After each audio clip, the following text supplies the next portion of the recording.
something. Um, the very first step is appealing to people that Jeffrey calls like the innovators. These are the people who are drawn to things just because they're new. Yeah. That's the thing.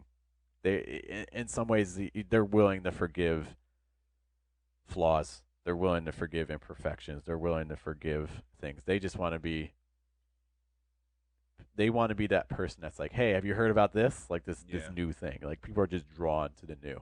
It may not even be that great a thing, but they're really drawn to it. Okay, so Yeah. that's kind of your first group. This is a very small percentage. I'm looking at a chart from Jeffrey, and he's saying, this is like your first like 2% of people, 1-2%. Which think about that, and this maybe aligns like when you first start something, you get one person that's interested. Yeah. Out of all the hundreds of people and things like that that may know about it, a very small percent. Yeah. After that group, what's going to happen is expect to slow down. It's going to be hard. Every time you move from one group to the next, there's a chasm. And you can persist and keep working and try to move past it, Yeah. or your project will die.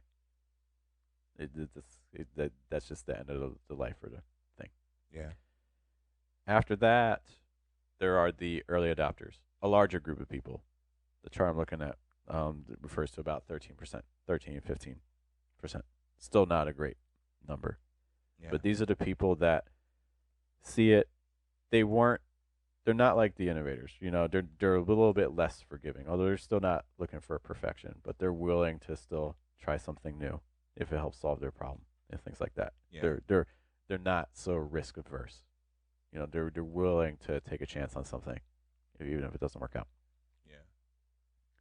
Once you move past that group, again, there's going to be a chasm.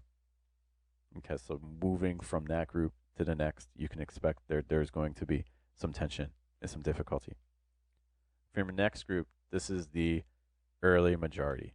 So now we're starting to get into somewhat significant numbers. We're starting to build up some momentum. We're not at the general population yet, but we're starting to. Yeah. And the group, he says he calculates this again. These percentages, take what you want, but like he's saying, like 35% your population. After that, again, there's going to be another gap, and then you're going to have your late majority. So you had your early majority. Now you have your late majority. Okay. By this point, most people are kind of aware of you. Not everyone, is doing your thing, but your awareness is at a much higher stage. So then the last group are your laggards. These are the people that are very slow to change. These are your parents who are still using landlines. These are, people still like mailing, people still using cash, people like still sending out checks and things like that. Still using cash is nuts. I saw someone using it today, actually. I saw somebody earlier. I was like, "What is that paper that you have?" I mean, these are they're not going to change until they have to. There's no other option for them. Okay, this is the cycle that you're going to go through, and I just kind of want to. Unfortunately, I don't have like a lot of solutions, but I think a lot is just awareness of where you are in the process and understanding that there is a finite time for it. It's not forever if you keep working and changing strategies. Because the thing is that the thing that the innovators are looking for aren't the same things that the early majority is looking for. Because by the time we get to like the early majority, we can't have like the same issues. Innovators are forgiving. The early majority is like, no, this ain't working. I'm not doing it. Yeah. Right. I just want to give a real quick example, and then we can riff a bit. The iPhone. iPhone first comes out. Not everyone got rushed to get the iPhone when the iPhone first came out, because there was nothing for those of you who weren't alive yet or were very young. There was nothing like it. I know that like you're holding your smart, but before that, everyone had like clamshells. Like no one had anything else like a touch screen. If I think one of the things that I think about a lot is like I remember being on we were on a school trip we had a concert at another school, and then after that concert, we as a school, like, it was a morning concert, and then after that we went to Cedar Point. And on our way back from that trip, like, we're driving, we're all like on these buses. They're not school buses. They're like, I don't Or know, like charter charter bus now. buses. Yeah. And this kid had this phone that was like it was like the phone from the Matrix. You know how, like, if you push it, and the other thing, like, the little thing comes, Mm. the dial pad, or the Yeah. receiver comes out, and you can Mhm. like talk on it. He had one of those, and I think back to that time because I'm like, that, like, to me, as like a cool factor, it was cool, but it ultimately, it was not very functional. Yeah. You know what I mean? Like, that's not a functional way to, like, Right. that you would Right. want, like, your phone.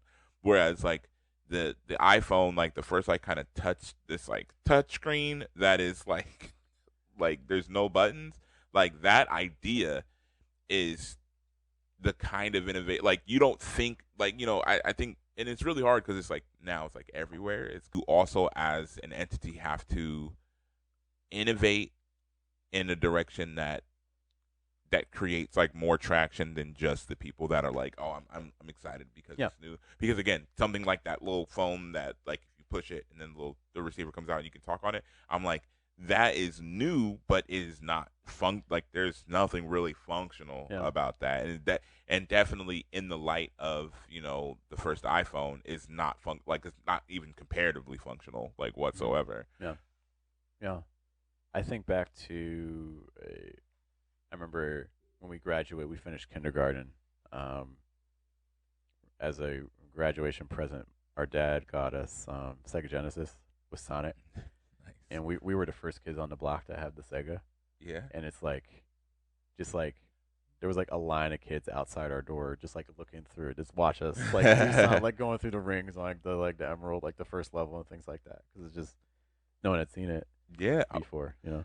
I think one of the really interesting things about innovation is that, like, the people that are the visionaries to innovation are like, as awestruck as we are by that, like, that the product of a Sega Genesis. It's like the event, like, people are now playing on, like, PlayStation 5, right? Like, Right. that's like Yeah. the the newest kind of one. And so it's just like yeah, like, I also don't think that, like, as great as the PlayStation 5, like, you will ever see something like kids looking into the window at the No, first because kid with the, like, it's iterative, right? Like yeah, no one, the iPhone 20 is going to be better than the iPhone. What are we on now? 14, 15, yeah, 16, whatever it is. But that leap technologically is probably going to be relatively significant. But yeah. the leap from no iPhone to iPhone That is forever greater. is a